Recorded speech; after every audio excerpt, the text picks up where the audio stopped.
안녕하십니까. 염블리의 비밀노트 시작합니다. 이베스트 투자증권 염성환 이사님 나오셨습니다. 어서 오십시오. 네, 안녕하세요. 주식시장 참 어렵죠.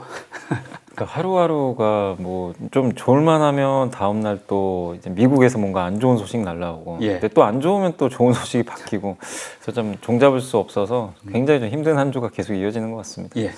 먼저 이번 주 시장을 움직인 이슈들 한번 점검하시죠. 네, 이번 주에도 이슈가 굉장히 많았는데, 일단 이제 좀 포문을 열었던 건 사실 그 파월 의장의 발언이었던 것 같아요. 굉장히 좀 놀라운 발언을 했죠. 이제 물가가 중요하기 때문에 성장을 둔화시키더라도 일단 물가부터 잡겠다. 네. 그러니까 수요를 축소시키겠다는 이제 발언을 구체적으로 좀 해버렸습니다. 그래서 경기 희생을 해도 괜찮다는 이제 식으로 좀 받아들이면서 시장이 조금 이제 놀랐던 모습이 좀 일부 있었고, 또 중국의 소매 판매가 워낙 또 안 좋게 나왔고요. 반면에 또 미국은 또 좋았어요. 미국의 소매 판매는 오히려 지표가 좋아서 중국과 미국이 좀 약간 다른, 거꾸로 됐으면 더 좋았죠. 예. 근데 지금은 미국은 너무 어쨌든 지표는 좋고, 그러니까 긴축을 하고. 중국은 역성장 폭이 너무나 커지고 있고, 이렇게 좀 극명하게 대립되는 모습이 좀 나왔던 것 같고, 다만 이제 그런 가운데서도 중국이 조금 셧다운을 드디어 좀 완화하기 시작했어요. 락다운이라고 그러죠. 이거를 상해시가 이제 부분적으로 상업지구부터 좀 개방을 하기 시작했고, 발표가 있었는데요. 6월 1일 날 완전 개방을 하겠다. 네. 이렇게 좀 목표를 좀 잡았습니다. 이 부분은 되게 또 우호적으로 좀 작용을 했던 것 같고, 다만 또 여전히 뭐 농산물 가격 계속 좀 올라가면서 뭐 인도가 또 밀 수출을 금지한다는 그런 얘기가 나왔더라고요. 그래서 이 어떻게 보면 또 소비자 물가에 좀 부담으로 그런 부분들이 좀 작용을 했던 것 같습니다. 그리고 한국 같은 경우는 이번 주에 실적 발표가 끝났어요. 1분기 실적 발표가 월요일 날 이제 끝나면서 거기에 따라서 희비가 좀 엇갈렸던 것 같습니다. 그러나 대체적으로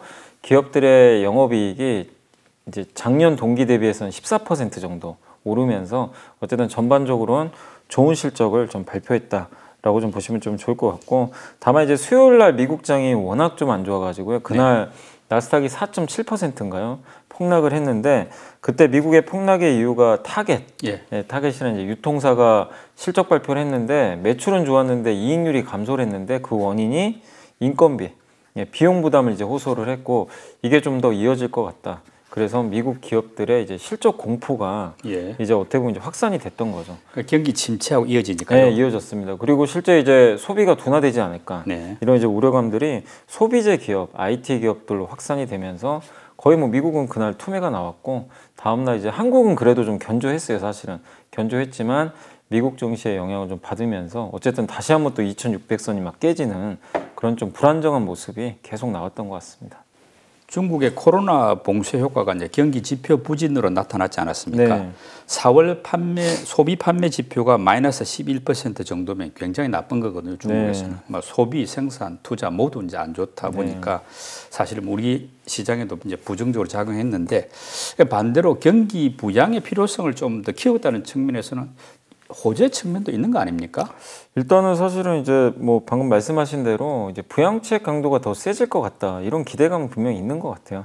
워낙 지금 안 좋게 나왔기 때문에. 그러니까 생각 이상으로 지금 안 좋은 게, 이 4월 한 달 동안의 소비 위축만으로도 연간 성장률이 마이너스 0.3% 정도 줄어들 거라고 하는데, 이렇게 되면 지금 목표치가 5.5잖아요.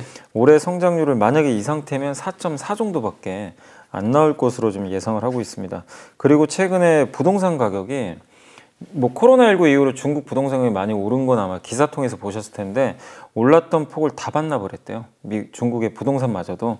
그 정도로 지금 좀 그 중국의 주식시장뿐만 아니라 자산시장까지도 악영향이 좀 있는 그런 모습들인데, 다만 이제 아까 말씀드린 대로 16일부터 상업 기능을 이제 점진적으로 정상화하겠다고 좀 언급을 했고, 또 락다운, 이제 이 부분은 이 봉쇄죠. 봉쇄는 어쨌든 이제 조금씩 완화가 되기 시작했고, 6월 1일 날 확진자가, 그러니까 예를 들면 확진자가 이제는 뭐 예상한 것보다 더 나오지만 않는다면 이제 정상적으로 상해시를 다 개방을 하겠다라고 언급을 했기 때문에 최악은 좀 이제 좀 벗어나는 것 같고, 그리고 제가 아까 이제 부동산 가격을 좀 잠깐 말씀드렸지만, 실제로 지금 중국이 주택담보대출 금리를 인하를 하기 시작했어요. 중국 경제에서 제일 중요한 축 중에 하나가 부동산이거든요. 그렇죠. 중국 입장에서는 제일 두려운 게, 이게 또 부양책을 썼다가 가격이 또 오를까봐 거품이 생길까봐 그래서 작년에도 금리 인하를 하려다가 좀 많이 못했던 부분이 있는데 지금은 오히려 부동산 가격이 다 떨어져 버렸어요. 그러니까 중국 입장에서도 코로나를 이제 탈출을 해서 재건하기 위한 부양책도 필요하지만 부동산 부양을 쓰기에도 크게 지금 부담이 없는 거죠. 그래서 이번 주에 실제로 주택담보대출 금리가 인하가 시작이 됐기 때문에 이런 걸 봤을 땐 중국의 어쨌든 본격적인 부양책은 일단 좀 시작이 됐다. 이렇게 좀 보시면 좀 좋을 것 같습니다. 예. 미국에서는 바이든 대통령하고 베이조스 아마존 창업자 간에 이제 법인세 인상 논쟁이 붙었지 않습니까? 네. 반면에 국내에서는 이제 새 정부가 법인세를 너무 높으니까 조금 낮추겠다, 인하하겠다 이런 방침을 밝혀서 뭐 서로 좀 다르긴 한데 어쨌든 법인세 인하가 좀 이루어진다면은 뭐 국내 기업이나 또 증시에도 호재라고 봐야 되지 않겠습니까? 국내 증시에 굉장히 호재가 될 수 있죠. 왜냐하면 이제 그 이익이 늘어나면 당연히 기업 가치가 올라갈 수밖에 없는 건데 법인세를 당연히 깎아주면 기업의 순이익은 올라가거든요. 그러니까 세전이익에서 법인세 차감한 게 당기순이익인데 이 당기순이익이 당연히 올라갈 수밖에 없는 거죠. 세율이 낮아지면. 그래서 지금 실제로 돈을 잘 버는 기업들 같은 경우는 만약에 이게 현실화되면 내년에 더 높은 또 이익 성장률을 보일 수 있기 때문에 증시 전반적으로 긍정적이고 트럼프 대통령 시절에 미국이 독보적으로 정말 좋았잖아요. 저는 그 이유 중에 하나가 또 미국이 굉장히 법인세를 또 그때 낮췄잖아요. 21%까지 낮춰버렸잖아요. 그게 효과가 되게 컸다고 봅니다. 그러니까 미국 기업들이 자사주 매입도 많이 했지만 법인세 인하 효과가 되게 또 컸었어요, 당시에. 네. 그래서 미국이 전 세계에서도 가장 높은 주가 상승률을 보였던 게 그런 배경인데 그래서 아마 법인세를 만약에 좀 인하를 진짜로 실제로 한다면 한국 증시에는 좀 호재인 것 같고 다만 이제 말씀하신 대로 미국은 지금 또 반대로 가려고 하잖아요. 사실 예. 법인세를 인상하려고 하는데 뭐 논란은 있는 것 같아요. 법인세 인상을 하는 게 그러니까 대기업 중심으로 법인세를 인상을 하면 물가가 꺾이겠냐. 여기에 대해서는 또 약간 이제 설왕설래하는 것 같아요. 누구 말이 맞는지 모르겠지만 아마존의 제프 베이조스는 효과 없다. 그거 왜 하느냐. 이렇게 하고 정부 입장에서는 아니다. 물가 잡기 위해서는 뭔 짓이라도 해야 되는 거 아니냐. 이런 논란들이 있는데 어쨌든 지금 미국은 법인세 28% 인상을 하려다가 지금 무산됐잖아요. 네. 반대가 워낙 커가지고 그래서 계속 좀 논란은 있겠지만 미국의 법인세가 지금 워낙 또 반대도 많기 때문에 이거를 뭐 대통령 혼자서 그냥 올리기는 좀 쉽지 않은 그런 분위기인 것 같습니다.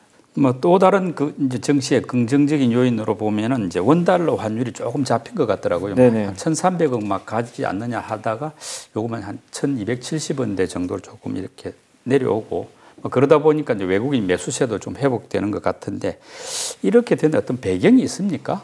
일단 뭐 여러 가지가 있지만 첫 번째는 중국 경기가 좀 최악 지나가는 거 아니냐. 앞서도 설명드렸지만 더 나쁠 게 뭐가 있냐. 이런 이제 논리가 있는 것 같아요. 봉쇄도 완화되기 시작했고 확진자가 지금 2만 명에서 1,000명으로 줄어버렸어요. 실제 이런 부분도 긍정적이고 중국이 경기 부양할 것 같다. 이건 당연히 위안화 강세를 일으키는 또 요인이잖아요. 예. 그래서 달러 약세가 좀 이루어진 거 아닐까.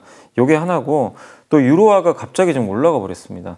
그 이유가 확인을 해봤더니 7월 달에 유럽이 이제 20이 걸리는데 그때 기준금리를 0.25% 올린다는 얘기가 나왔더라고요. 그러니까 지금 유럽은 중앙은행 같은 경우 계속 지금 금리 동결하고 있었잖아요. 지금 못 올렸어요, 계속해서. 근데 일단은 이제 유럽도 이번엔 좀 7월 달에는 올려야 되겠다라는 논의들이 좀 나오고 있는 것 같습니다. 그러다 보니까 유럽은 그동안 금리를 못 올리고 미국만 올리니까 양국의 그 통화 가치 차이가 벌어진 거죠. 근데 이제 그 기대감이 나오면서 유로화가 반등을 해버렸어요. 예, 그래서 그게 또 달러 약세의 하나의 원인이었고, 그리고 물론 이제 미국 증시가 급락은 했지만 그 전날만 해도 수요일 전만 해도 미국의 소매 판매가 워낙 또 잘 나왔잖아요. 그러니까 미국 경기 좋구나.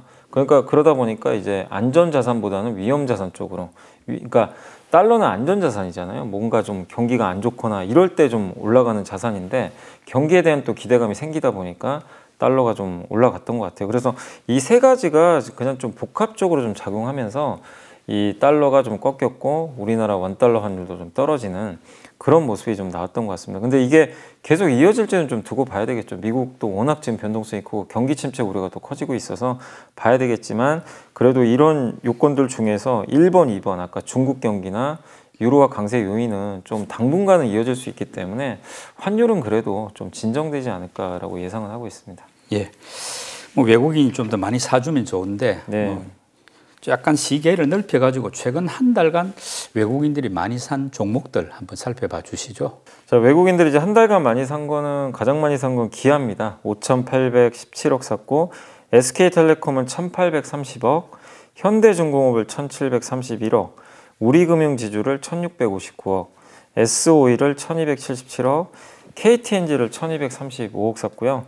후성을 1,013억 정도 매수했고 현대차 928억, LNF를 893억, 그리고 SK이노베이션을 841억 순매수를 했습니다. 역시 뭐 지난번에도 계속 좀 말씀드렸지만 기아에 대해서 좀 여전히 긍정적으로 보고 있는 것 같습니다. 네.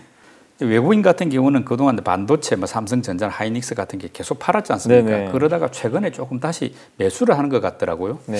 그렇게 된 이유나 배경이 뭘까요? 이제 포지션을 좀 바꿔서 매수 쪽으로 좀 보고 있는데 첫 번째는 역시 우리나라 대표 가장 시총이 크니까 달러가 좀 꺾였잖아요. 어쨌든 고점에 좀 내려오다 보니까 원화 가치가 당연히 올라갔고 그래서 일단 환율이 좀 컸던 것 같아요.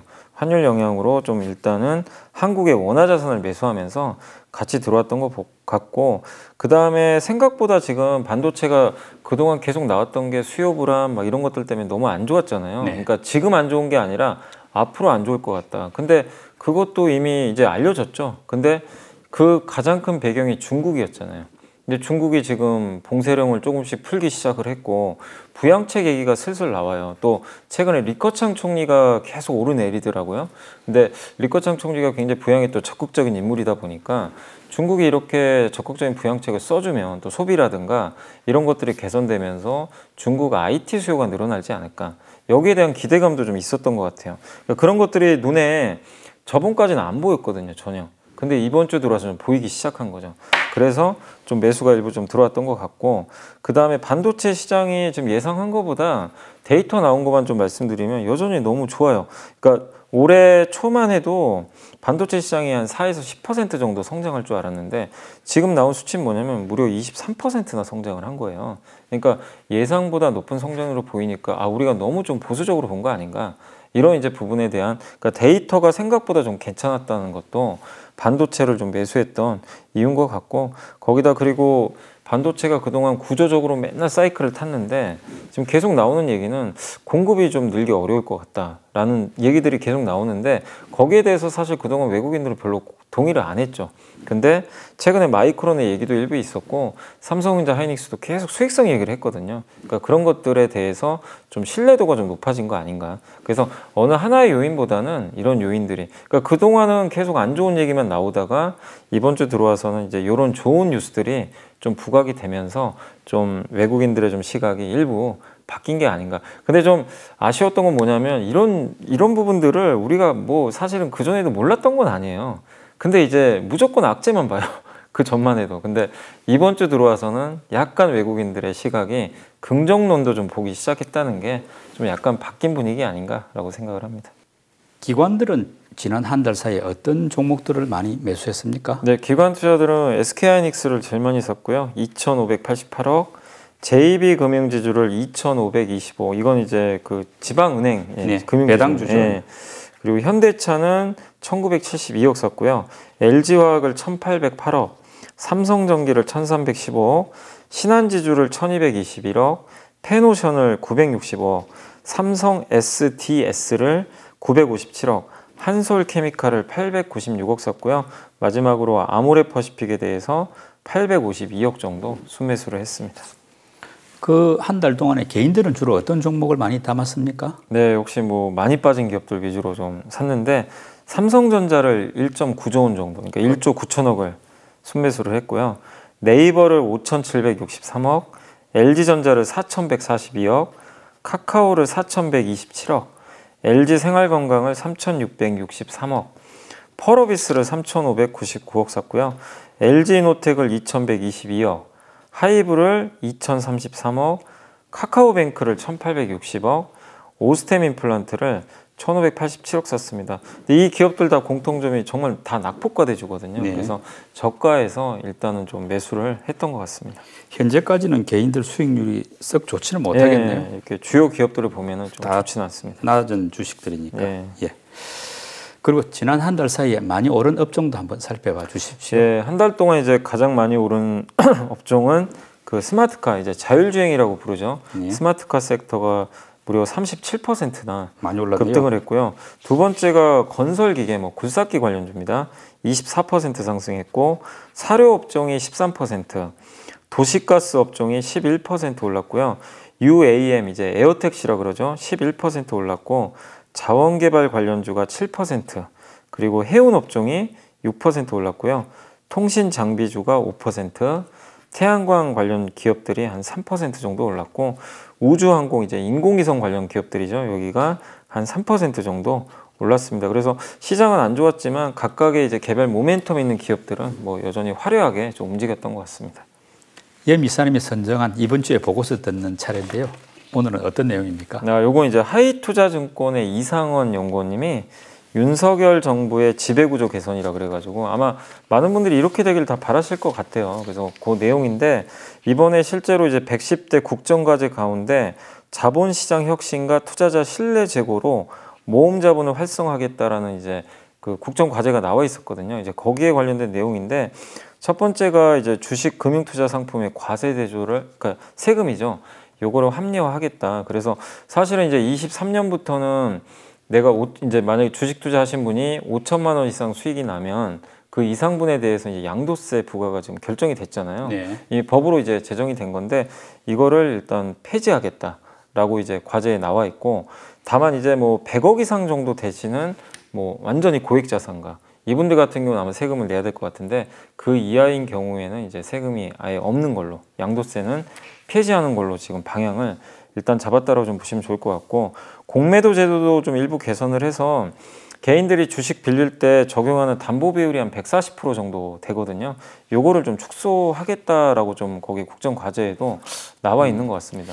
이건 뭐 공매도를 잘 할 수 있도록 하는 그러니까 쪽인데, 이건 좀 저도 좀 그거하네요. 네, 차라리 좀 외국인들이나 기관하고 좀 형평성을 맞추는 게 더 나을 것 같긴 한데. 그럼 뭐 환매하는 그 조건을 좀 맞아요. 강화하는 필요가 네, 있는데. 근데 이번엔 좀 요 정도 나온 것 같고요. 그리고 이제 물적 분할 이슈가 컸었잖아요. 그래서 물적 분할 관련해서도 주주 보호를 좀 하기 위해서 신사업을 이제 물적 분할해서 별도 자회사가 상장하는 경우에 모회사, 이제 모회사죠. 이 모회사 소액주주의 권리가 침해되지 않도록 좀 제도를 정비하겠다. 그러니까 만약에 상장을 하더라도 이제 거래소가 정말 깐깐하게 심사를 하겠다는 거죠. 예. 아니면 뭐 주식 매수 청구권이라든가 소액주주들한테 이제 공모주 우선권, 이런 것들을 주는 제도를 지금 마련을 할 것 같더라고요. 그리고 내부자가 지분 매도를 할 때, 그러니까 이 대주주라든가 내부자가 지분 매도를 할 때 이제 미리 사전에 그거를 좀 고지하도록. 네. 그러니까 갑자기 대주주가 팔아버리면 소액주주는 또 피해를 볼 수도 있거든요. 그래서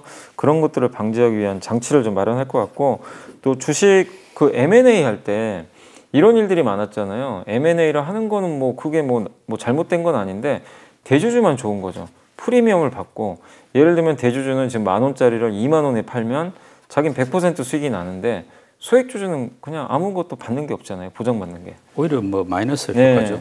그래서 이제 그런 것들 때문에 소액주주 보호하는 장치, 그러니까 예를 들어서 주식을 매각을 할 때 여기서 매수하는 그 매수자가 있을 거 아니에요. 이 회사를. 이 매수자가 소액주주의 지분도 매수 청구권을 좀 이게 발동이 되면 어느 정도 적정한 가격에서 사주는 그런 제도도 지금 준비를 하고 있는 것 같습니다. 그래서 이런 것들이 좀 되려면 다만 이제 어느 정도 일부는 또 법령 개정이 좀 필요하거든요. 상법 개정이 좀 필요하기 때문에 이제 여야가 좀 합의할 필요는 분명히 있겠지만, 어쨌든 지금 윤석열 정부 같은 경우는 이거를 국정과제로 이미 넣어놨기 때문에 이대로만 정말 실행이 된다면 상당한 이제 변화. 특히 근데 민주당의 이용우 의원 같은 경우는 벌써 법안을 이미 발의를 해놨어요. 예, 실제로 비슷한 내용이죠. 예, 비슷한 내용의 이제 법안들을 발의해놨기 때문에 뭐 민주당에서만 크게 뭐 이런 걸 거부 안 한다면 뭐 양당이 좀 합의를 해가지고 네. 충분히 저는 좀 제도 개선은 좀 가능하다 이렇게 좀 보고 있고, 이게 만약에 이루어진다면 정말 우리가 항상 얘기했던 그 코리아 디스카운트가 분명히 해소될 수 있기 때문에 이건 꼭 이번 정권 하에선, 정부 하에선 좀 개선이 됐으면 하는 좀 생각입니다.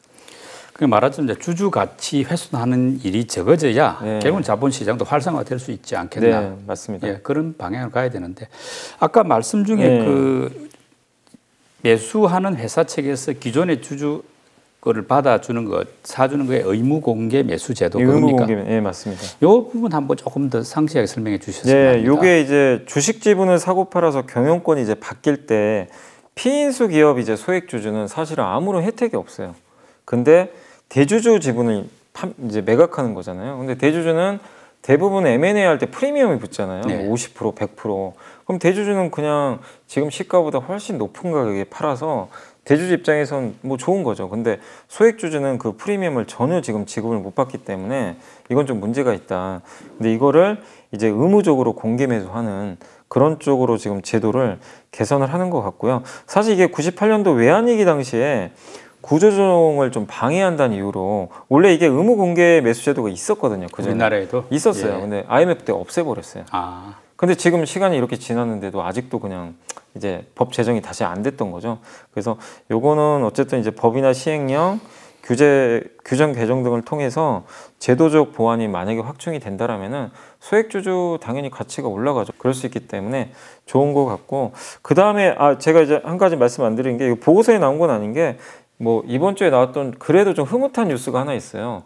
동원산업이 예. 동원엔터프라이즈랑 합병을 해가지고 동원산업 주주분들이 굉장히 화가 많이 났잖아요. 이슈가 됐었죠. 예, 그래서 이게 합병 배월 산정이 잘못됐다. 왜냐하면 비상장사는 보통 이제 거래가 안 되니까 자산 가치나 수익 가치 중에서 이제 계산을 해서 하는데, 동원 엔터프라이즈는 그냥 깔끔해요.